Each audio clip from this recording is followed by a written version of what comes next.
Thank you. Okay.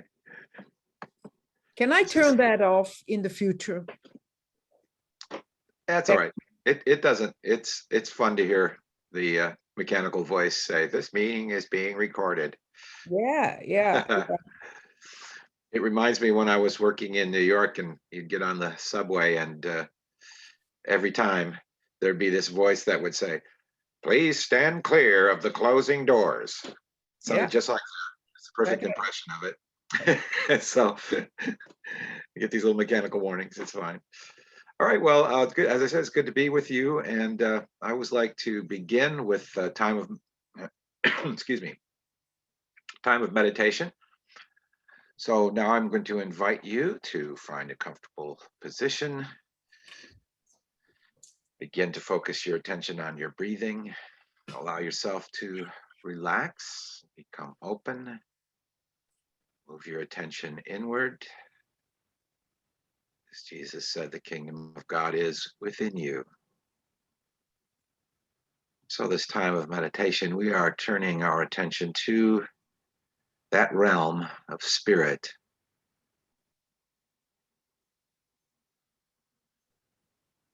Today, as we celebrate Father's Day, at least in the United States, let's focus on the fact that Jesus referred continually to God as Father. Not just my Father, but your Father and our Father. So this morning, let's contemplate what it was that he meant by that. What was Christ telling us through Jesus? Thinking of God as Father. Clearly, he was not speaking literally of biological father.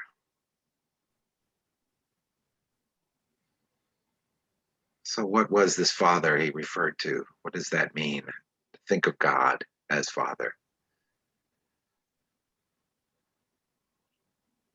Father is provider, source. And this is clear in the teachings of Jesus. Father provides all that you need. Ask and you'll receive. So Father cares for the birds of the air and the lilies of the field, even more so. Does he care for you?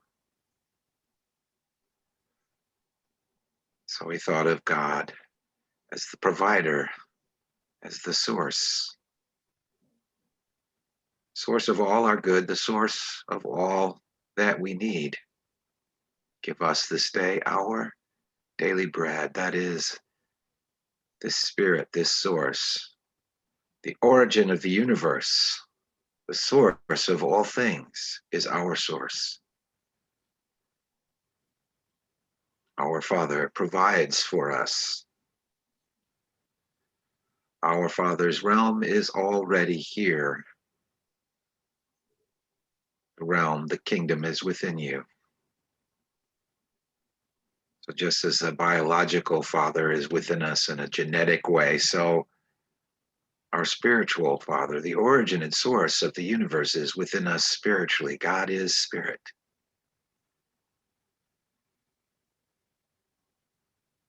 So this infinite spirit is source, provider, and more. Think of the story of the prodigal son, in which Jesus expresses again his idea of the Father. And in that story, the Father fully accepts his children just as they are. He allows them freedom to choose their way, to learn by experience in one field or another. To learn by experience what? That we are children of God. As he says in the story to the older son, all that I have is yours. All that I have is yours. So our Father in heaven does not withhold our good. Our Father in heaven is a loving presence within us and all around us that accepts us and loves us just as we are. Of course, we are not separate from this love. This love is the love that we experience, the love that we feel, the love that we radiate.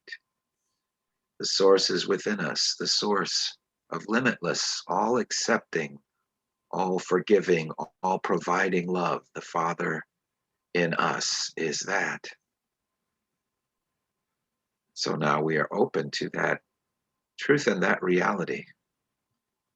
Spirit of love and provision, spirit of acceptance, embracing us.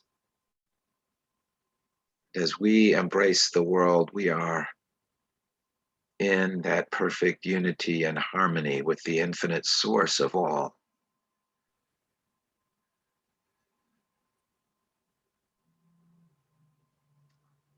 This Father God is not separate from us, but expresses in us, through us, as us.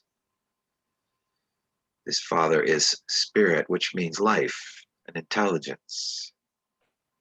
So the very life that flows through us, the energy within us and all around us, is the very presence of the Father. Just as love is the very presence of the Father. The Christ within us says, I and the Father are one. We let go of any idea of separation from our good.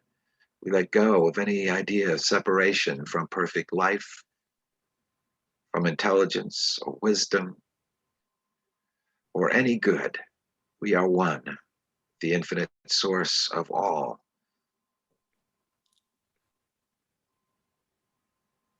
In this consciousness, we are filled with joy. As the Father celebrates our return, the Father within us is joy as we realize this truth of our being. I and the Father are one. All that the Father has is mine. Let go of any sense of separation, any sense of lack, and know that all that we have, all that we need, we have right now. It is ours to claim, to accept, to embrace. So I invite you now in the stillness to simply embrace and feel your good. Knowing that all that you need is already yours as you open to this truth of your oneness with the infinite source of all. Be still and know.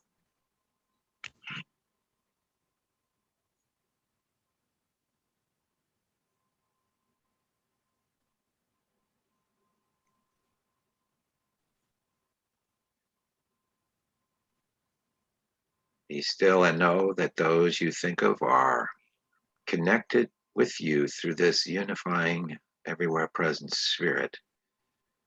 And that as you hold the truth about them, for them, that they are one with infinite source, that they have already all that they need, you bless them. You support their consciousness. You help open the way for them to experience healing, provision, guidance, comfort, whatever it is they need. Simply hold them in this awareness. They are one with the Father, and the Father is there supporting, providing, loving, giving life, love, and substance, intelligence, guidance, all that they need. Hold them in that consciousness without doubt, without anxiety.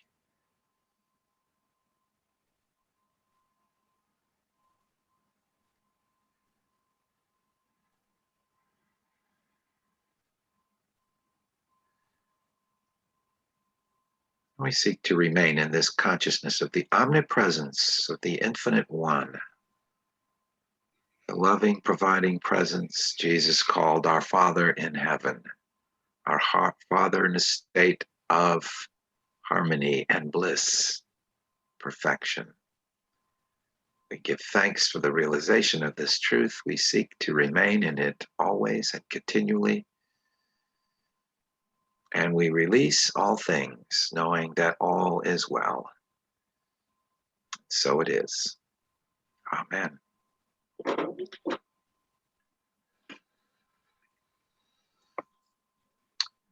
Well, here we are again.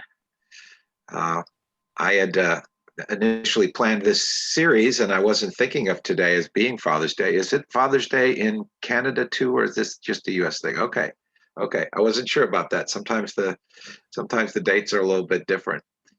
So I didn't really tie that in much to my final message, but we'll see. We'll see how we might tie those ideas in as we go along. To begin with, think about human experience, the way we experience things humanly. Human experiences on the earth alternate between opposite poles, like an alternating current between positive and negative poles in electricity. When we are happy and healthy and prospering, we think of that as positive.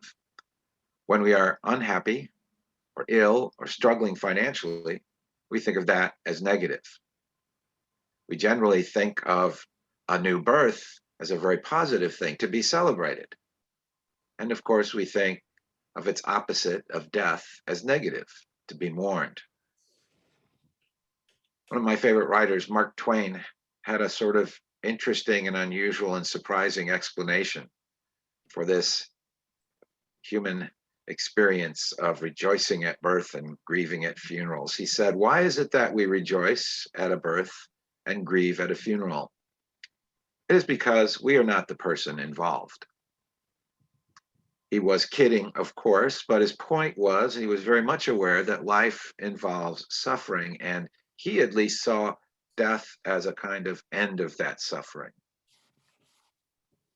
We're talking about mystics. Mystics deny the reality of duality. They deny the reality of death. The Buddhist text, mystic text, the Heart Sutra, makes this very clear. Abide not with dualism, it says. Carefully avoid pursuing it. As soon as you have right and wrong, confusion ensues, and mind is lost. In the higher realms, there is neither self nor other. When direct identification is sought, we can only say, not two. In being, not two, all is the same. One in all in one. If only this were realized, no more worry about your not being perfect. This has become one of my favorite little quotations. One in all in one. If only this were realized, no more worry about your not being perfect. So I plan to use that in every talk I give. But seriously, another expression of that idea of the mystical vision is found in the much later in the works or the words of the 19th century Hindu mystic Ramakrishna. He said, when divine vision is attained, all appear equal, and there remains no distinction of good and bad or of high and low. These ideas of no high or low, no opposites, seem counterintuitive to us because of our experience, but the mystic sees beyond the limitations of the human experience. Another great Christian mystic was Nicholas of Cusa. And Nicholas saw this idea of duality, this idea of opposites, these alternating poles, as that which actually obstructs us from experiencing our perfect consciousness of unity with God. He wrote, I have learned that the place wherein thou art found, here he is again addressing God, I have learned that the place wherein thou art found unveiled is girt round with the coincidence of contradictories. And this is the wall of paradise wherein thou dost abide. For thou art there where seeing is one with being seen and hearing with being heard. But when I behold thee as absolute infinity, then indeed I begin to behold thee unveiled and enter into the garden of delights. For thou art infinitely and absolutely exalted high above all such things. So his point here is that we must, in order to realize the absolute and the infinite, we must somehow rise above our usual evaluations, our usual perceptions of duality and opposition, of even the idea that the seen is separate from that or the one who is seeing. And in fact, this reflects ideas that we have now in physics about relativity and quantum mechanics, that the perceiver, the observer, is not actually separate from that which is observed, but participates in it. The seeing and the being seen are one. And this passage from Nicholas, we see another important theme of the mystical perspective.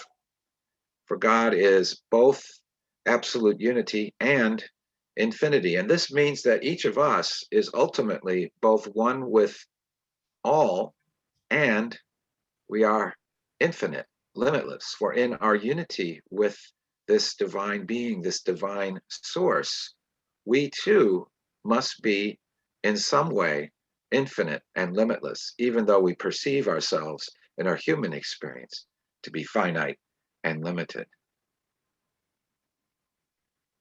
I returned again to introduce another mystical idea with something that Mark Twain, one of my favorite writers, wrote about. Now, Mark Twain was not really a mystic, but sometimes his insights bordered on mysticism, I think.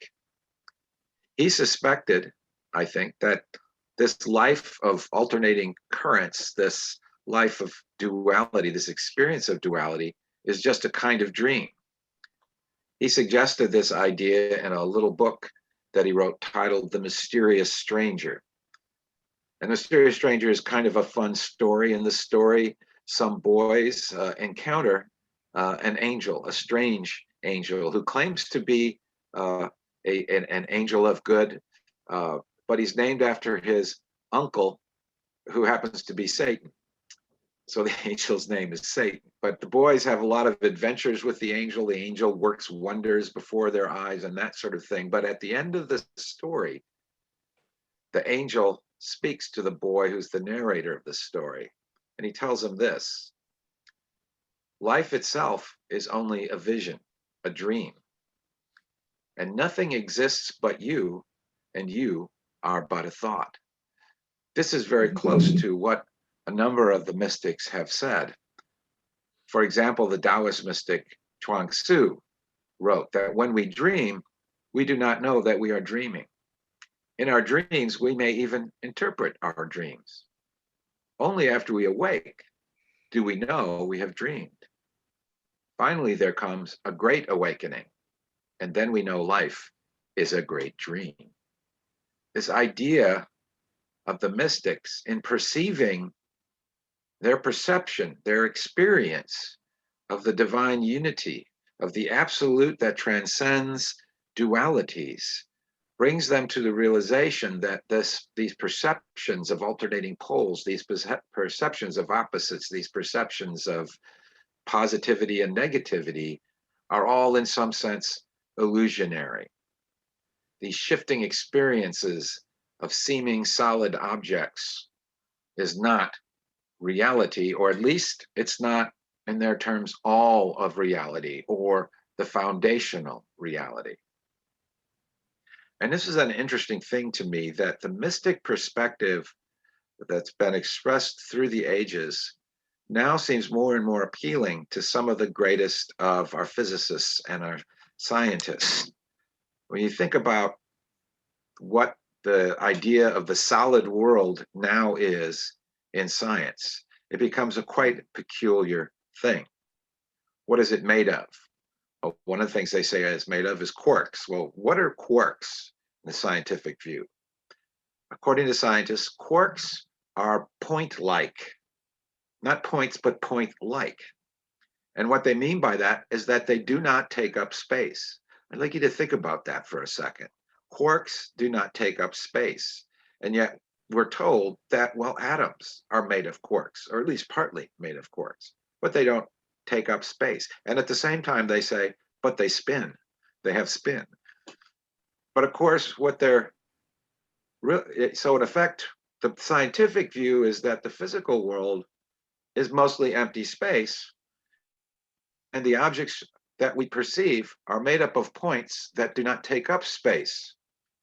But to put this more accurately and precisely, the physicist worldview consists of mathematical equations. In other words, perfectly orderly ideas.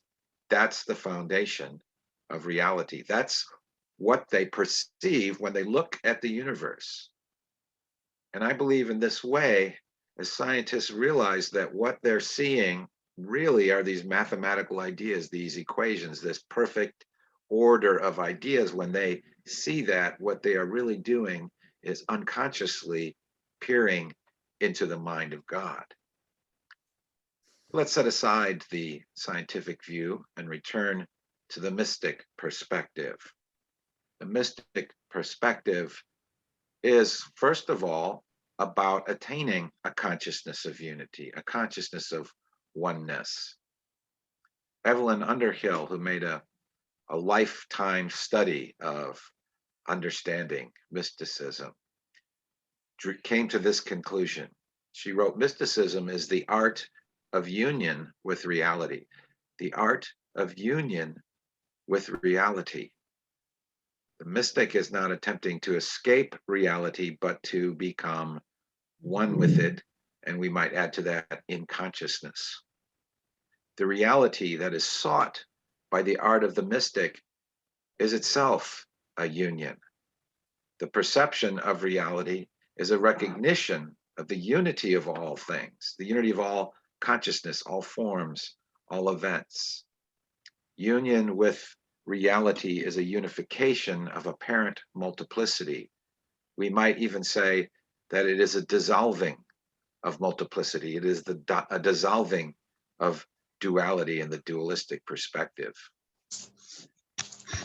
One of the early great mathematicians and mystics was Pythagoras. Really is the origin of music theory and mathematics and mysticism in the Western world. Pythagorean teaching says unity is the principle of all things and the most dominant of all things.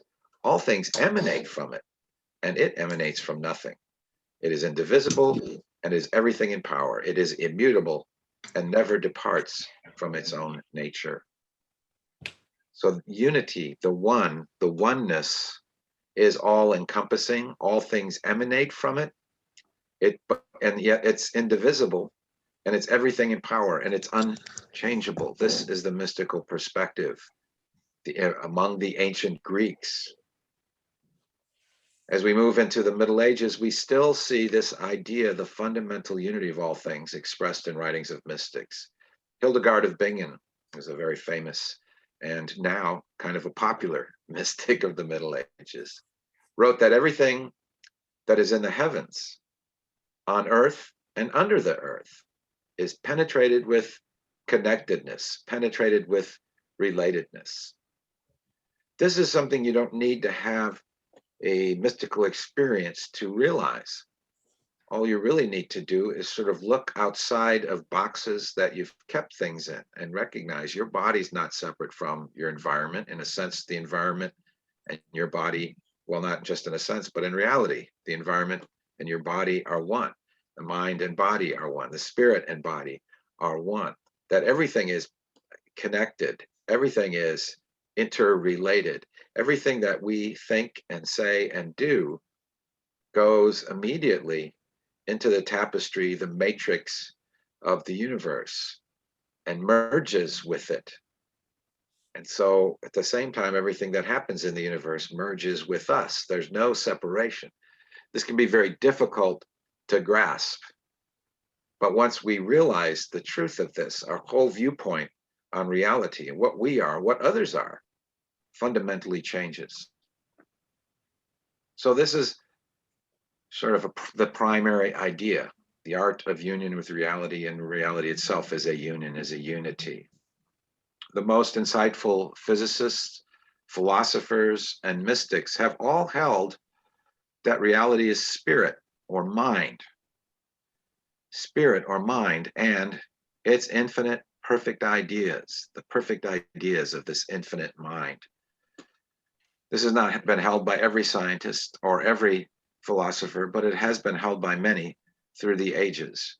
And more modern physicists are realizing that what they are, that we cannot escape from this fundamental truth of mind, and that all their mathematical equations that describe the world are ideas in mind. So ultimately, matter is not the source of all order and harmony. At most, matter is an effect of the divine order of the divine mind. Spirit mind is source of all wisdom and healing and supply. And individual consciousness is connected to this infinite source, so we can access its creative power for all that we need. Now, this is the logical upshot of what these mystics and philosophers and scientists are saying. We are connected to the infinite source. And if we are connected, then we can access it for all that we need. Jesus put this in very sort of simple and humanistic terms by talking about the Father as providing all that we need, the Father as an all-embracing love, the Father as supporting everything. The lilies of the field, the birds of the air, and us. Everything is interconnected. Everything has this infinite source. Now, this mystical perspective, while it often seems very abstract, is, once we grasp it, once we adopt it, it is something that is extremely practical. We focus on this idea of the omnipresence of the infinite. We can only conclude that there can be no lack. Great 20th century Indian mystic Sri Aurobindo wrote, "When mind is still, then truth gets her chance to be heard in the purity of the silence. He who chooses the infinite has been chosen by the infinite." So there's two very important ideas in that little passage. One is the way to this realization of divine unity is in the purity of the silence. And you find this over and over again in mystical writings. We don't need to, provide every quote of every mystic who said it. That would take up that would take up a very long time. But the point is, as we practice prayer and meditation, it's very important to get not just at the affirmations, but beyond the affirmations, to that experience of that we call the silence, as Eckhart called it, the core of the soul. This is where we experience the divine. And the second idea in the quote from Aurobindo is, "He who chooses the infinite has been chosen by the infinite." So those of us who look to these mystical ideas of God, the fundamental omnipresence of God, the infinity of God, divine love, as we choose to seek that, to know that, to pray, to think about, to study about that, as we choose to do that, what that really means is the infinite has chosen us.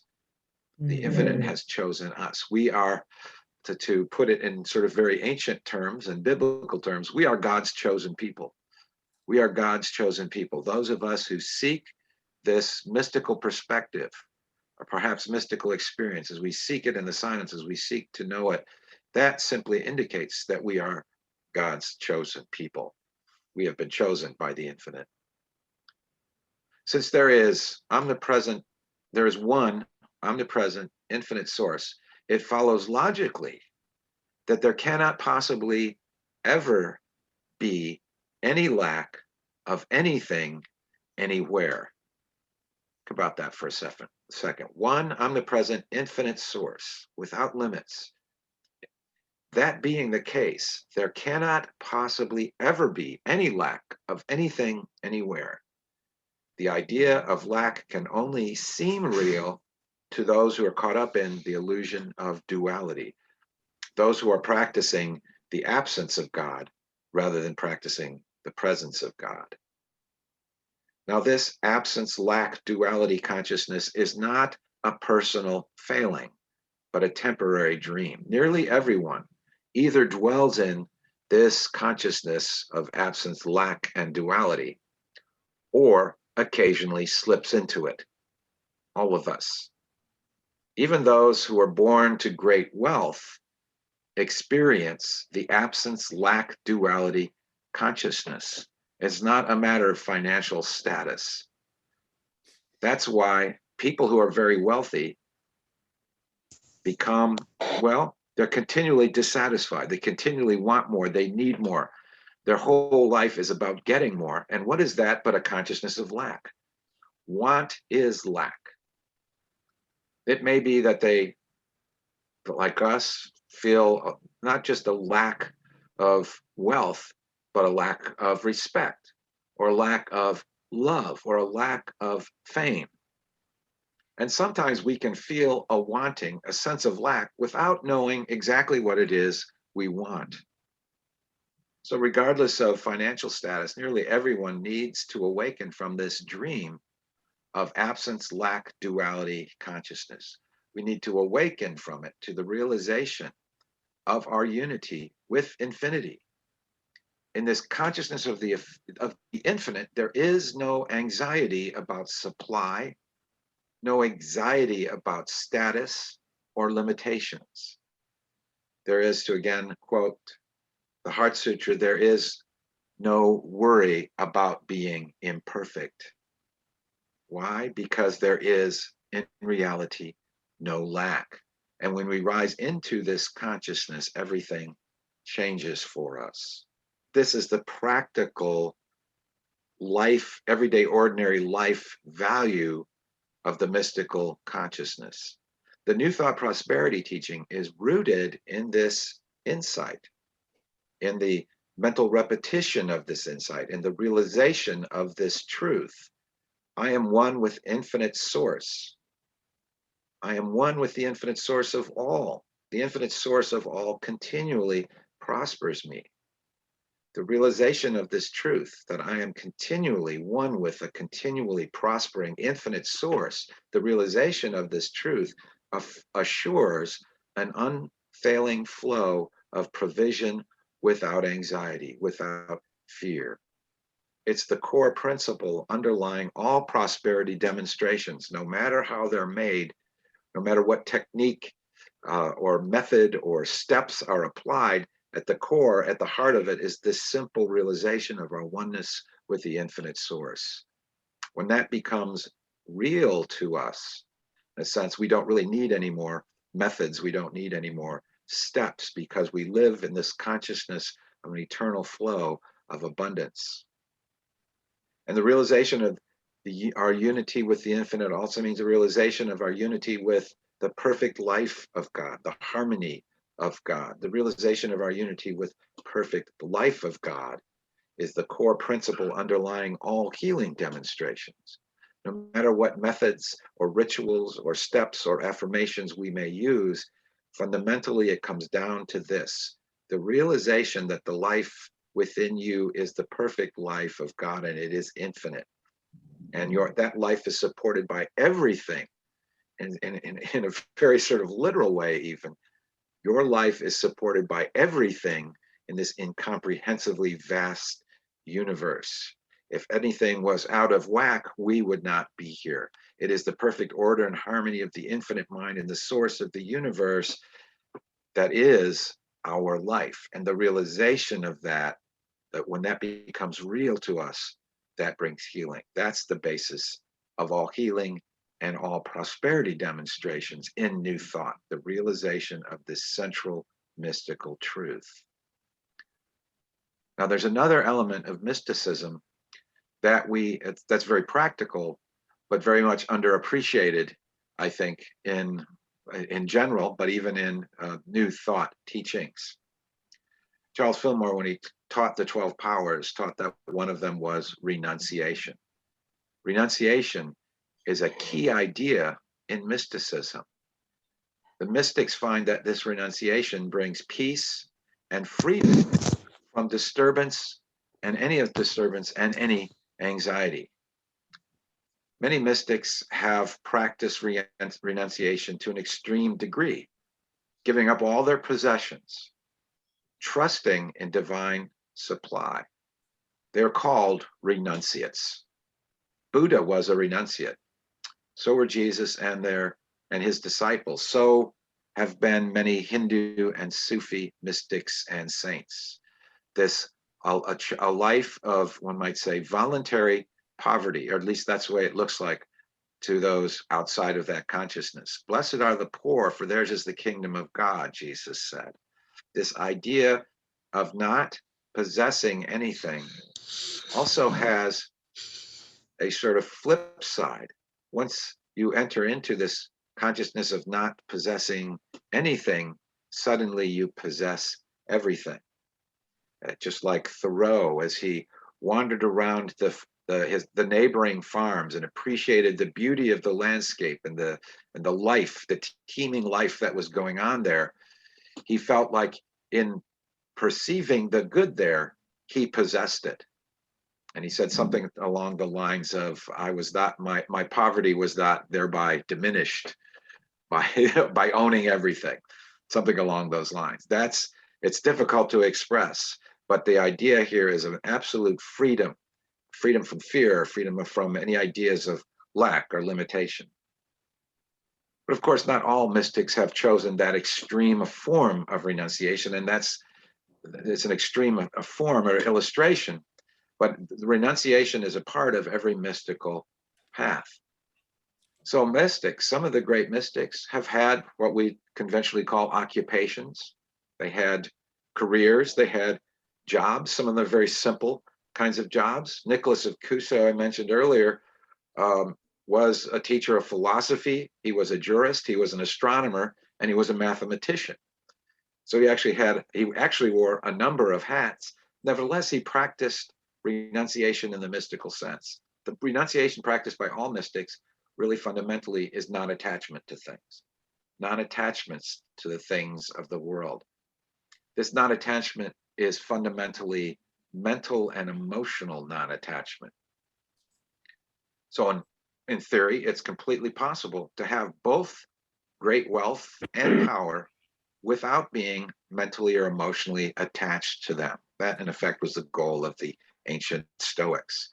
It's this non-attachment. The renunciation practiced by mystics illustrates that realizing the truth of unity with the infinite, all-providing source is sufficient for supply.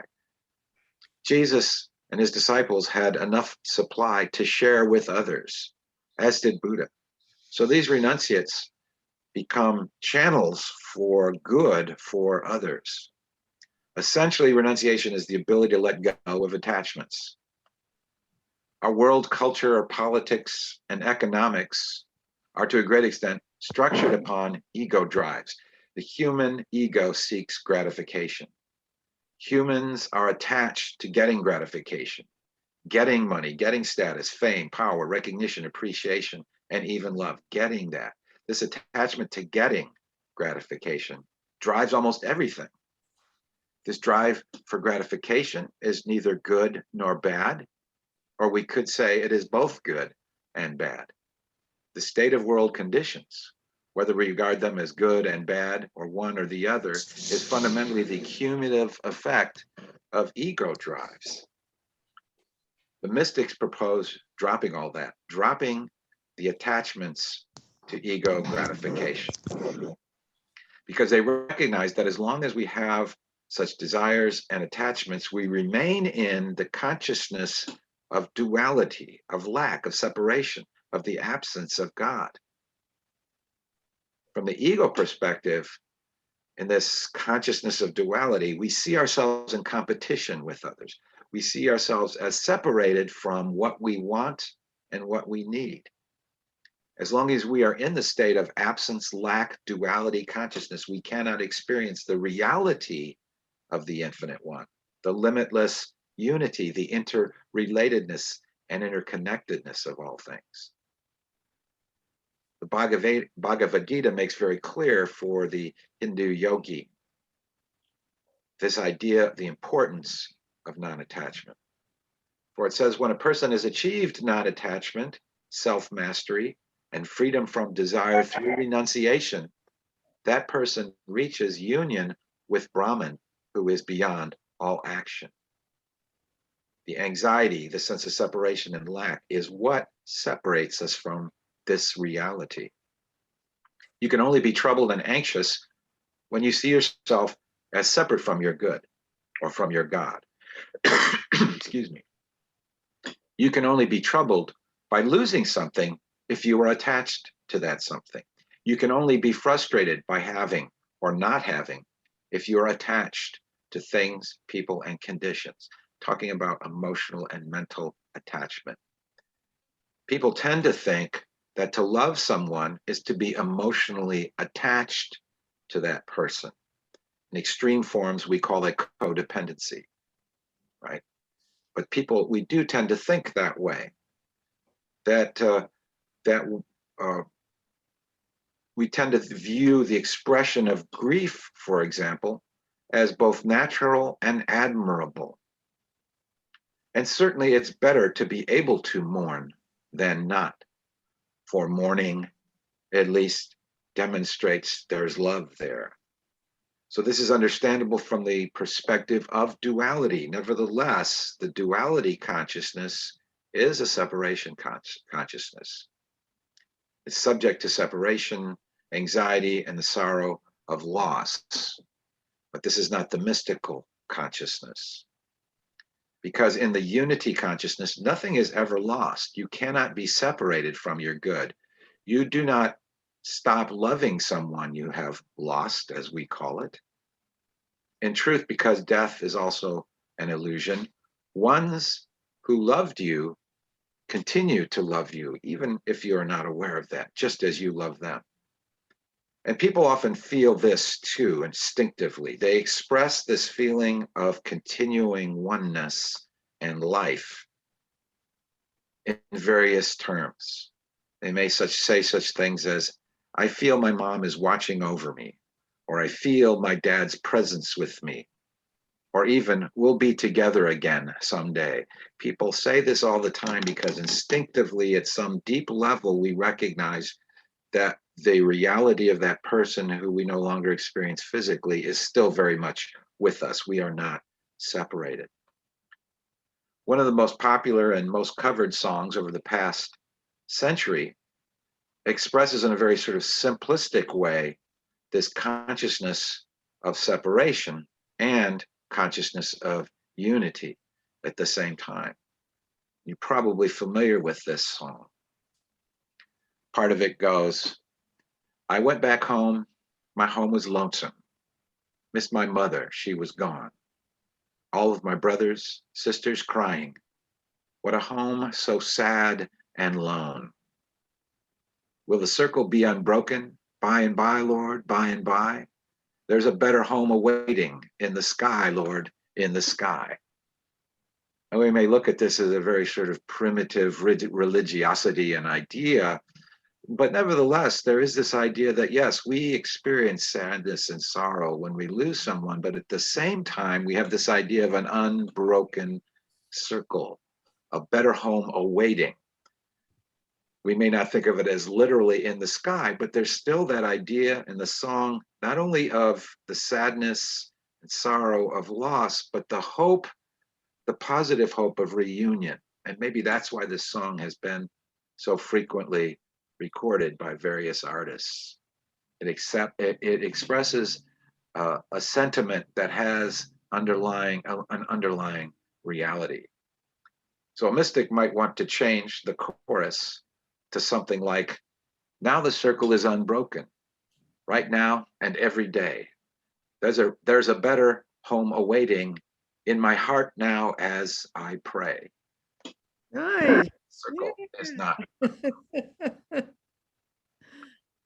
Perceiving unity and interrelatedness is the mystic consciousness and the love consciousness. Love without attachment. Love is a consciousness of oneness, and it's the key to attaining this mystical experience or this mystical perspective. God as all-embracing, all-penetrating, eternal love. This awareness brings into our experience the healing energy for soul and body and relationships and society, the healing energy of omnipresent and limitless divine love. As we open to that, we become its instruments. I have one more quote from a great mystic, St. John of the Cross. He said, that soul, therefore, has greater communion with God, which is most advanced in love. That is, whose will is most conformable to the will of God. And that soul which has reached perfect conformity and resemblance is perfectly united with and supernaturally transformed in God through love.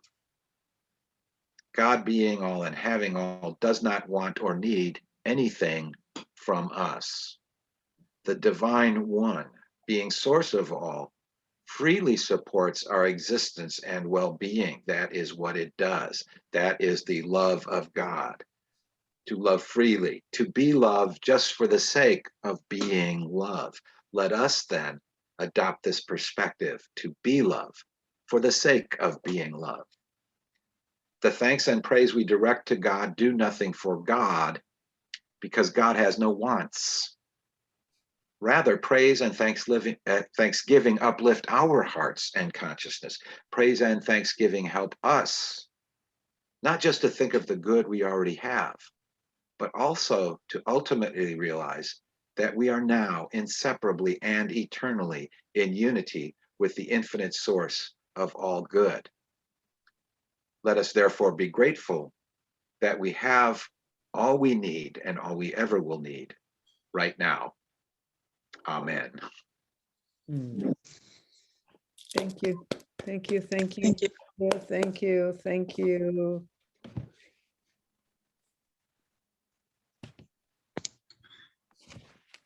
I see you are all there, bringing us all back into our gallery where we can see each other, which is very nice. I know that James is available afterwards. Ooh, what a nice background. Oh, ooh la la. Looks almost like medieval or yeah, no, don't go away. Anyway, I know he will be available. I figured I could I'm a little concerned about my bandwidth sometime, but we're at the end, so I figured I could put up my little virtual background. Okay. Yes, I understand. If you want to stay on for just a minute afterwards, James, if there's any comments, I want to close the meeting because I know that some people are having to leave. I have been informed. We do have a board meeting this Monday, that's tomorrow at 7 p.m. So the board, which consists at the moment of Lisa and Merlin and William and myself, will be meeting tomorrow night at 7. The midweek class continues on Wednesday at 5 p.m. with James. And I want to say briefly something about this idea that I'm watering. It's an idea that we planted in the soil of Unity Center of Montreal. We've been always having a bilingual work. We had bilingual classes in the past. We had bilingual chaplaincy work, phone lines, etc. And so I'm planted this idea that when I get back, we will start, we will have a second phone line, and we are looking into, we have actually a team of people, and the people who are involved, who are wanting to be involved, who are bilingual in Unity Center of Montreal are meeting on next Saturday at 11 o'clock. But what I wanted to actually say, just as an update, is that, you know, we have our prayer, our creed of the heart, right? Our God is love, our race is human, and our religion is oneness. And we're being approached by Unity Switzerland if they could use that in a French translation. So I've been putting out the word to bilingual friends and colleagues to give me their translations, and we are honing it into it has to stand very simply, no big complicated phrasing. It has, each sentence has to stand. So we're working on that, and we're going to have that in addition to our God is love, our race is human, our religion is oneness, and then we will have the French version. And at the moment, it's Notre Dieu est amour, notre race est humaine, et notre religion, c'est l'unité. At the moment, that's as good as it gets. We will be honing it. We will, you know, make it to where it really stands. Those are the announcements.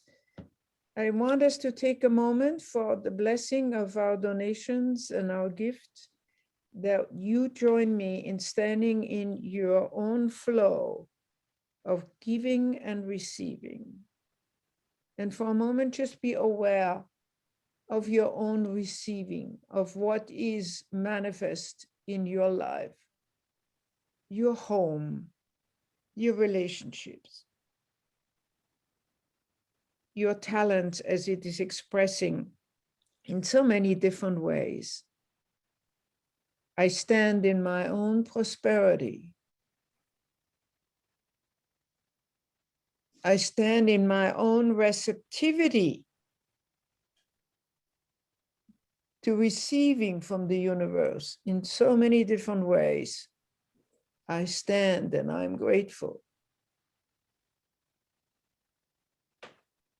And it is from that consciousness that I send out my gifts, my love offerings. It is from that consciousness that I bless Unity Center of Montreal.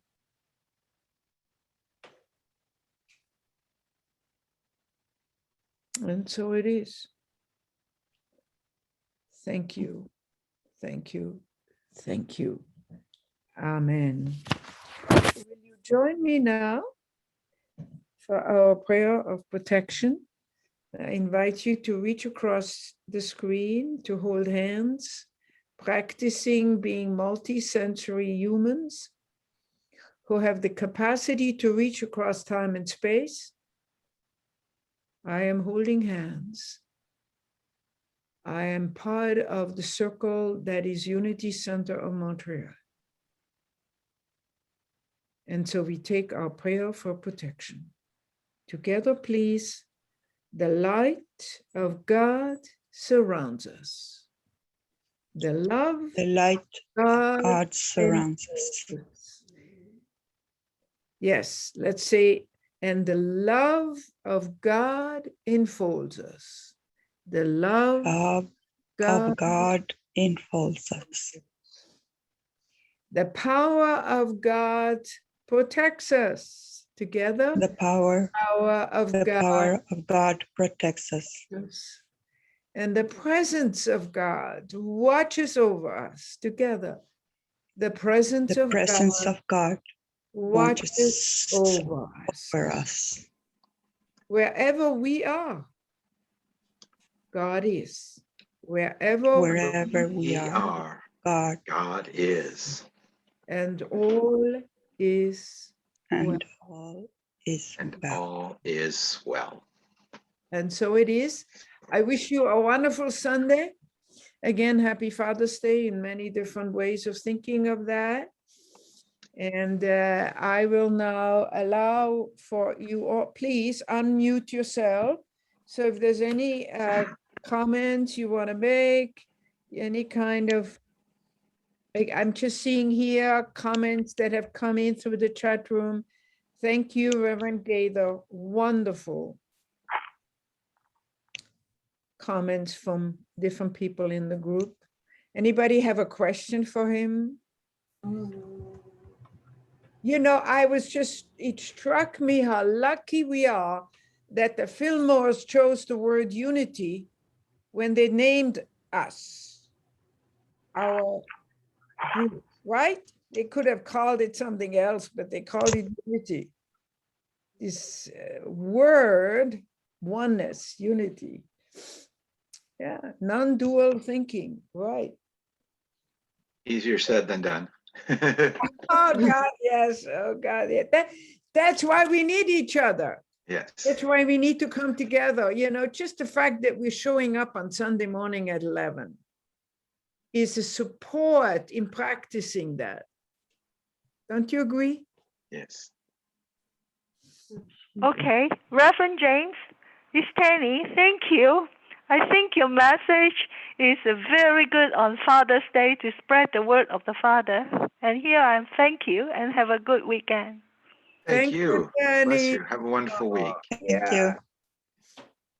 Bye-bye. Goodbye, Bye. Tanny. Yeah, I'd like to add something too. I like very much this idea of polarity and like going over the duality and polarity. And it made me think of something we talked about millennials a few weeks ago. And there's something that's in the millennial consciousness about going over the duality of gender. And it made me think of that. I know that yeah, it's something that's, well, it was around before the millennials were there, you know, but Right. we kind of had the word for it, so it made me like think of that as well. Yeah. Yeah, that's very insightful. Yeah. Thank you for your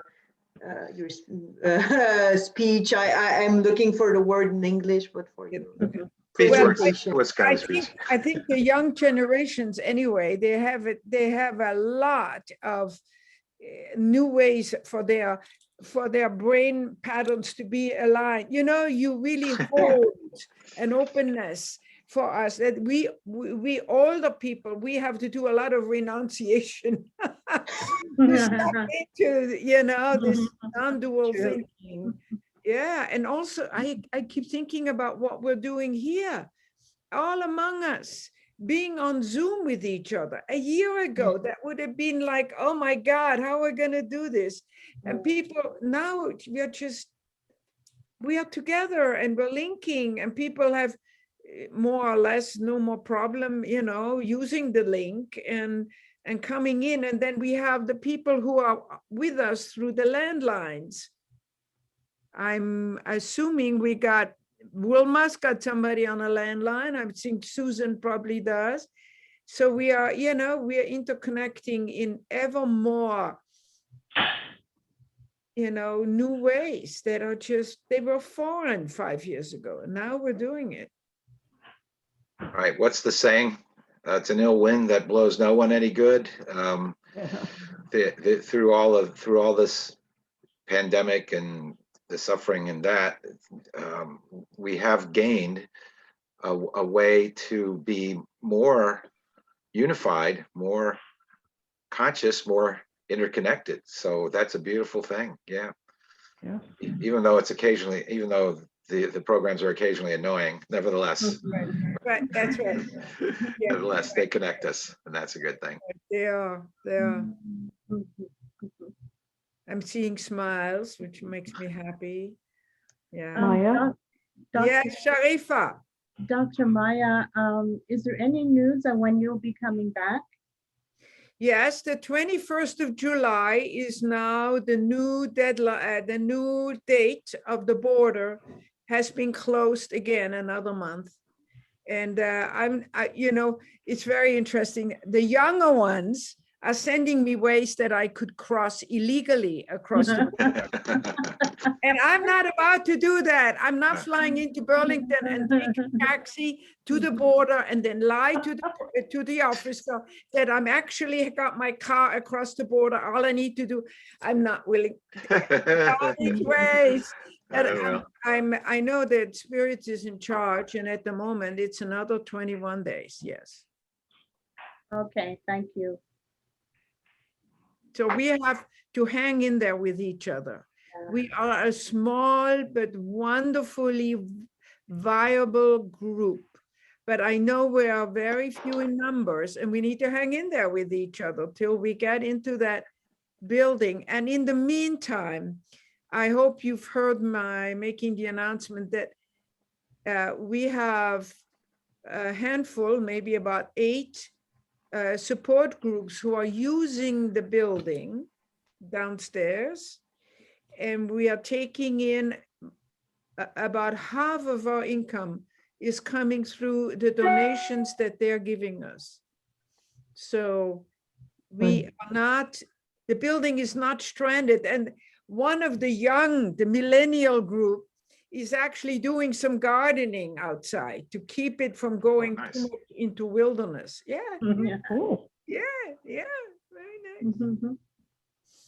Good. They call me once a week and they say, oh, is this bush? Can I cut this bush back? You know, I keep telling them anything that doesn't have little white or flowery thing on it, you can cut back. But if there's a little something blooming, Okay. they are protected. Uh-huh. I Okay. saw somebody else's hand up. Yes. All right. I think she was waving goodbye, actually. Yeah. Rosemary, can you stay on for a minute, please? Namaste, Yes. everybody else. Yeah, and All right. Maya, I will wanted see to you next say- time, Next, Okay. see you Thank you. Wednesday. See you Wednesday. Yeah, Wednesday, right? Yeah, it's on my calendar. I'll see you Good. then. good. Okay, bye. Thank you. Rosemary, what would be something you would like if I would think of having you on a Sunday? What would you like to talk about? Good question. Usually, what I'm talking about is something about metaphysics. Something about the experience of spirit. Hmm. Well, I was thinking actually about what led you to move away from conventional ministry into doing something you call Living Peace Now, which is an online ministry, right? Yes. I need to get very clear, also.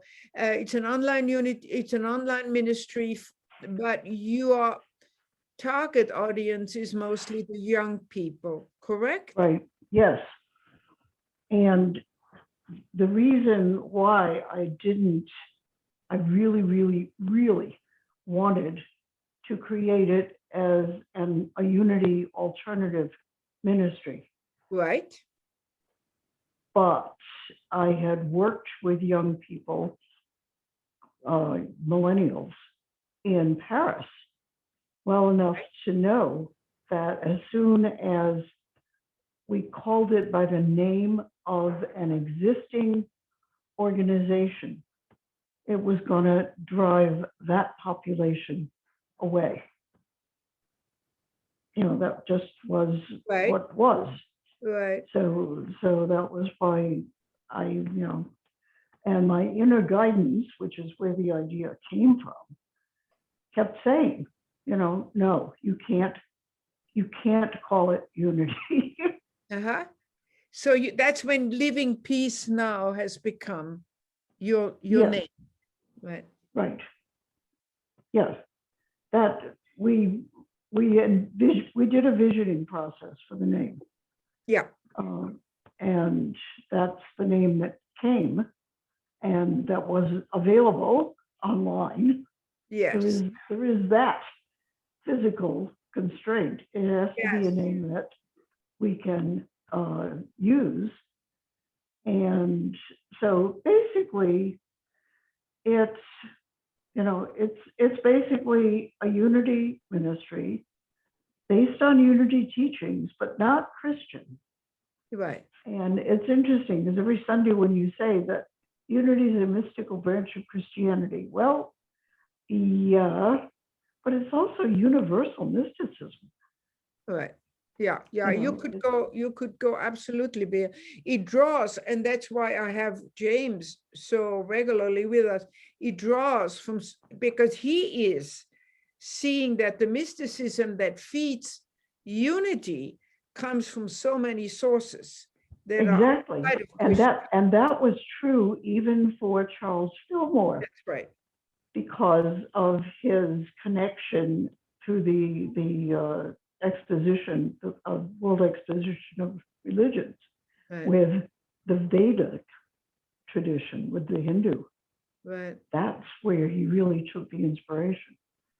But I'm sure that in the late 19th century and early 20th century, when, you know, Hindus were considered heathens, Yeah, he wouldn't have gotten very far in right, America right. with a heathen teaching. So he needed to make it Christian, but you can.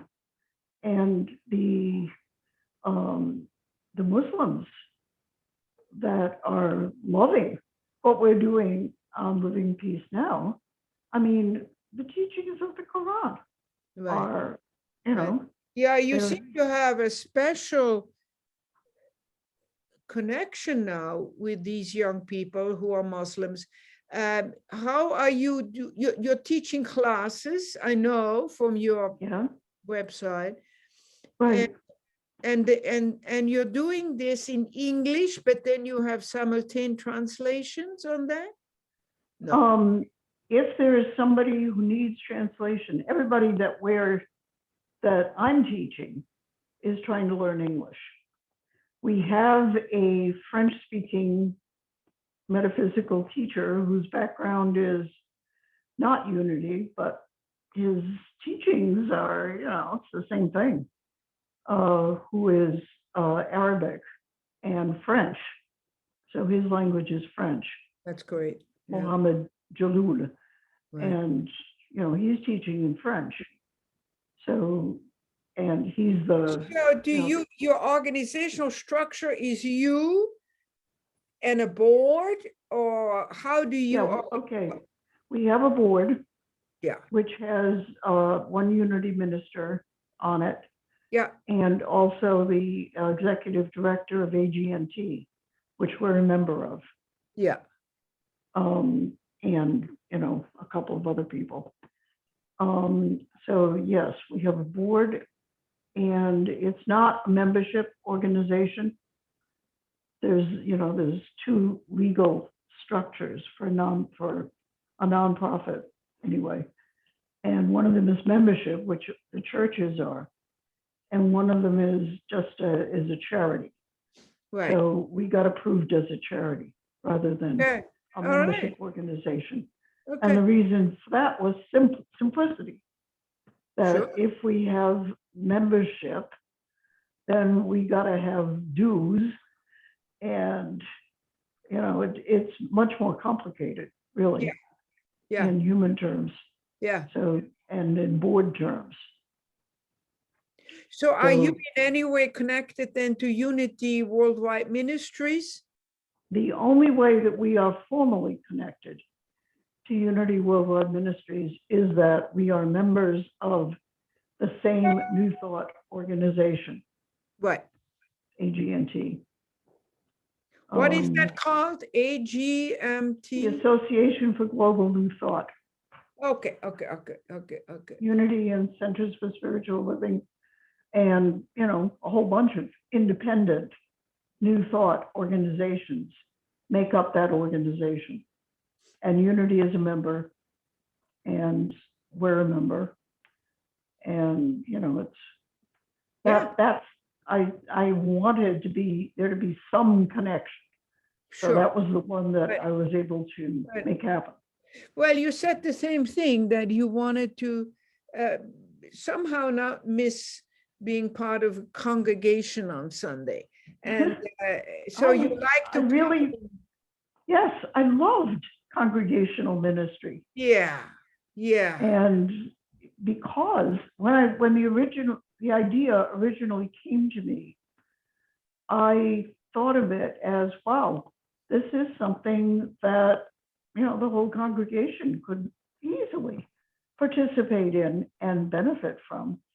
And it was at that point that I realized that our board at Unity in Chapel Hill, that they wanted to really focus on Chapel Hill as their mission.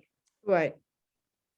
And the world is a lot different from just focusing on Chapel Hill. Yeah.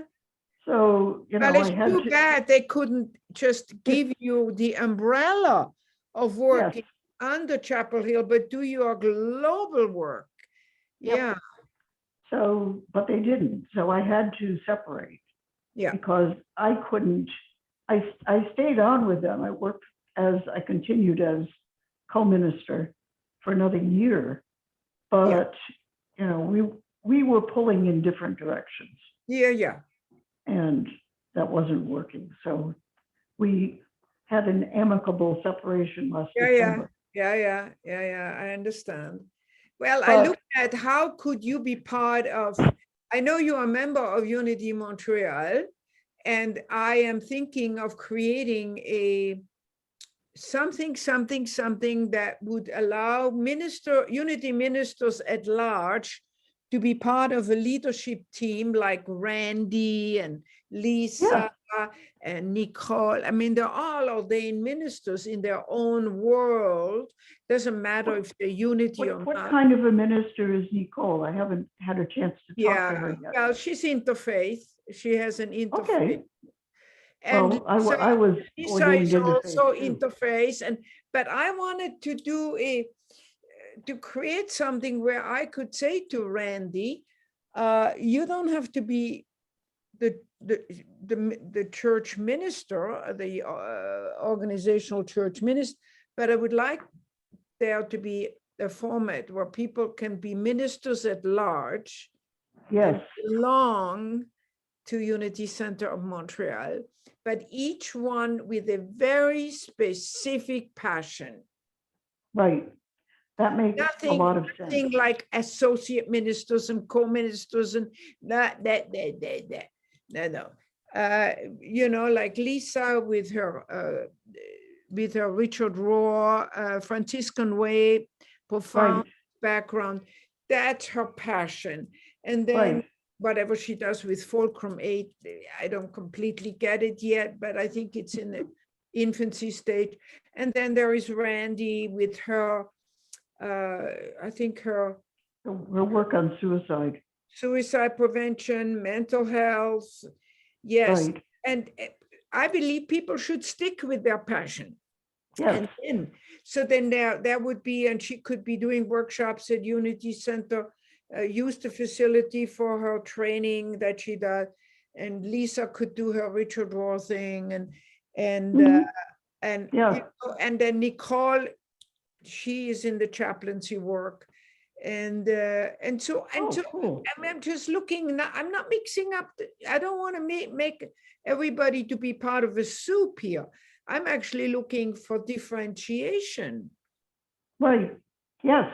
And it's looking at you in the same way. I'm thinking, well, then what is Rosemary? I don't get what it. I know what when you talk about the Muslims and the young people and how they do like the unity teaching without the religious stuff. I hear you.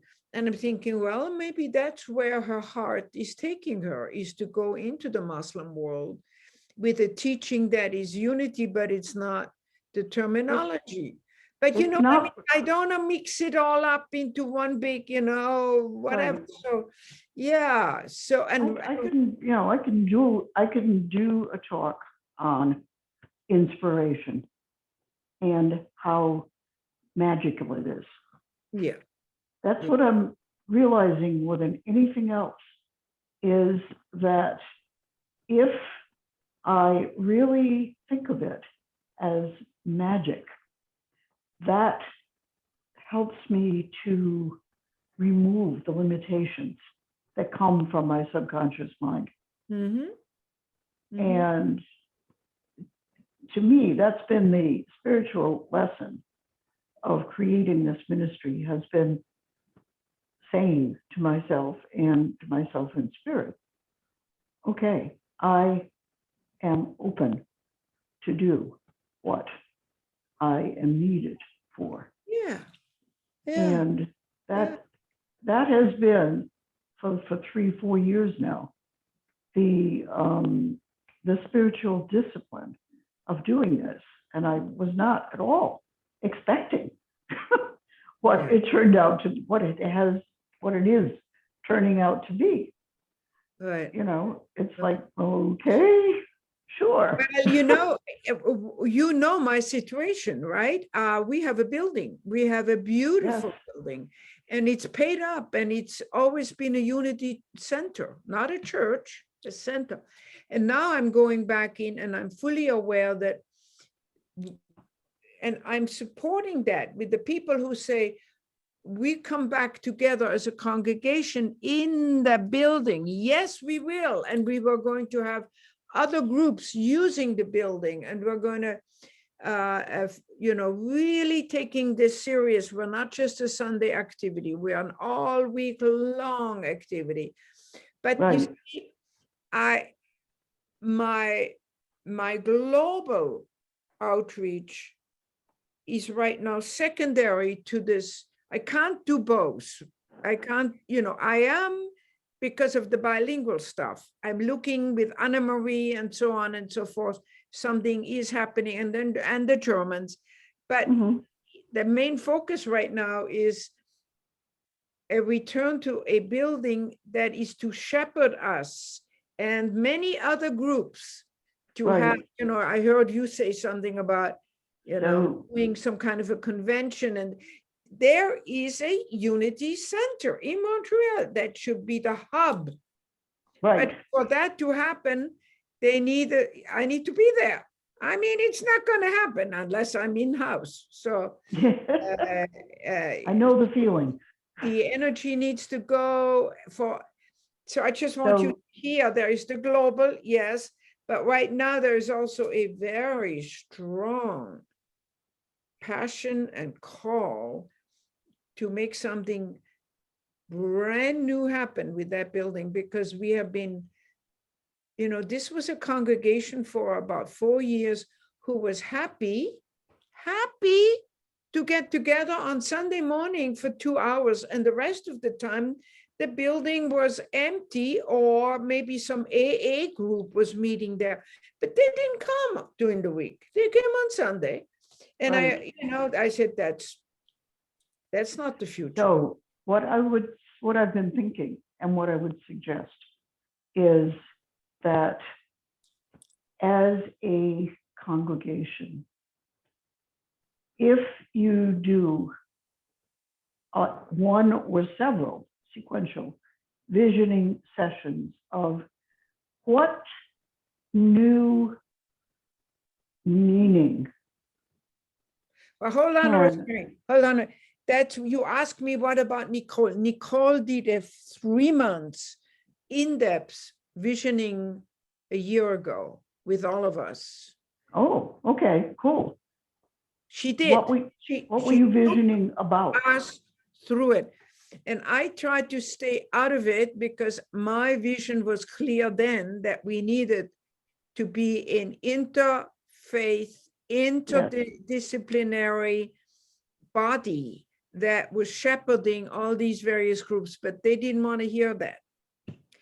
So they were really stuck in wanting that ministry to go back to what it was when Marvin Anderson was the minister, and they wanted to get another Marvin Anderson to lead them. And I knew that was me. So I just stepped way back and let it, and then COVID hit. Yep. And then our ad went out, but the 3 people who applied did not end up wanting to take the leap into Canada. Mm-hmm. So now there is an acceptance. That's why I bring it up every Sunday. Yep. them to practice looking at what we are on the screen. And then Sharifa with her question, she knows I cannot come till the borders are open. But when can we have you here? Yeah. It's not going to happen for another month. So it's almost like the energy is still, we are on standstill till you get here. Well, hold on a minute. We're not on standstill. Right, know, exactly. We are alive now. And that's why, anyway, but Right. I So just you're- wanted you so to you, know. so Go ahead. you've got some of the same challenge that I met up with Yeah. at Unity Center of Peace. Right. The desire, the remembrance of a local ministry that, Yeah. you know, as I listen to people who speak with Unity of Montreal, I'm aware that this is not a bunch of native English speaking Montrealers or Canadians even. This is a globally originating Well, bunch of yeah, people. but don't be careful. Don't push it too hard on that. No, right. I mean, like a Gloria and the Wilma and all of these folks are Canadians and they want Montreal to stand. And I'm just sort of sneaky, I have been cultivating my, Lisa comes from Albuquerque and is with me every day. And we really have, Right, cool. building something. And now Right. you and Randy, but I am dealing, and I'm very sad that it didn't work for you. With all of your power and all of your expertise, why could Chapel Hill not be both? Well, I think possibly, and I'm aware that, and I'm more aware now after this conversation, that a congregation has a self-perception of its own. And it's really tough to go against that. Yeah, but listen to what you just said, going against that. I'm not going up against it. I let them feel that everything is going to be okay when we're back in the building. I'm chuckling when I hear that. I'm not going up against it. Yes, we're going to be back in the building. Yes, we're going to be sitting, 8 feet apart, whatever. And it's never going to be what it was. Right. But I don't say that. I'm sneaky. I'm Swiss. I'm very diplomatic. I'm coming around. I like subversive people. I'm building something here. You know what I mean? And they are kind of okay with it. They're okay with Lisa. She's coming up in September. Good. Yeah. She's, and then there's Anna Marie in Switzerland. Yeah. And there's James Gaither. Yeah. They're all, but. Okay. So I don't go up against the core who is financially saying, a woman just said that to me last week, we are Unity Montreal. And I said, who is the we? And she said, those of us who donate, who are living in Montreal. So I let it be. You know what I mean? Right. And I just know that the way I am, the way I'm European, I will draw, I will be, I will continue to have people like Rosemary and people like Gaither and people like Lisa coming around and being part of it. And when you and Lisa said that you wanted to be members, I just was so delighted because those folks, the first thing out of their mouths was, but they are not in Canada. I said, all right, well, COVID-19 is teaching us that we can be members even when we are not in the same location, and they had to accept it. But I'm just saying, it's happening to a lot. I'm not going to change that core group. Yeah. Okay. I am simply, and I don't want to offend them. I know what triggers them. I know what makes them get their hackles up. And I just want to work around that, you know. I tell, and then I have to go now afterwards. I have a young group. I think they are Baptist, young Baptist congregation. Awesome. And they have asked if they could meet at the church, and I initially relegated them to the fellowship hall. I said, well, we don't use our sanctuary for anybody but ourselves. They went down to the fellowship hall and they met there. And then with COVID and all that and all the changes, at some point, I knew it was in the depths of winter and we needed something to happen in the upper part of the building because of the snow. So I said to Jordan, let's make an agreement. Tell me how you would manage using our sanctuary. Minimum, maximum 25 people, 8 feet apart, no food or drinks in the sanctuary, and you pay a donation and all that. And I said, you shovel the snow. Yes, shovel the snow, yes. So it has what I call snuck in. They are now meeting on Sunday. Now in summer, he doesn't have to do that, but in winter, he came at 8 to turn up the heat, to make well, then he paid us $50 more for the expenses of that. But and at some point, members of the church who live in the vicinity said, well, our building the snow is shoveled. I said, yeah, it's the young, I just snuck it in like it was common. Yeah, the young group that's using our sanctuary is shoveling the snow. Okay, so well, it's happening. We're going to have along that line of thinking, you guys are recreating a French language prayer line. Yay! That is one thing that is needed for a bilingual congregation. But again, Rosemary, I have the person who will be manning this. And if I'm not really respectful at the speed that this is going, I will sabotage it. Yes, I understand. I can't it sounds like it's moving ahead. Yeah, it's okay. We're meeting on Saturday, and she is the one who's giving me all the names and all that. And she is meticulous with her French. She's meticulous with her English. And she will also, I mean, it's happening. Right. So that is one element of a French-speaking ministry. Yeah. Anne-Marie is putting together the reflection booklet in French. That's another wonderful contribution to a French-speaking ministry. And you're translating it, right, into English? I'm translating it into English, and other people are translating it into Spanish and Arabic. So what did you hear from Unity Village, that there is going to be an English La Pensée du Jour? Do you get any feedback or pushback? No, because this is absolutely Anne-Marie's.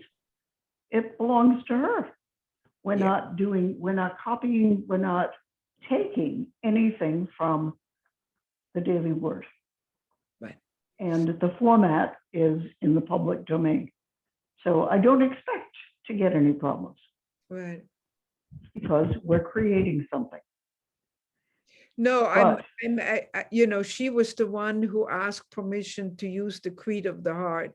And I have all week long, everybody I knew who was Francophone has given me their translation.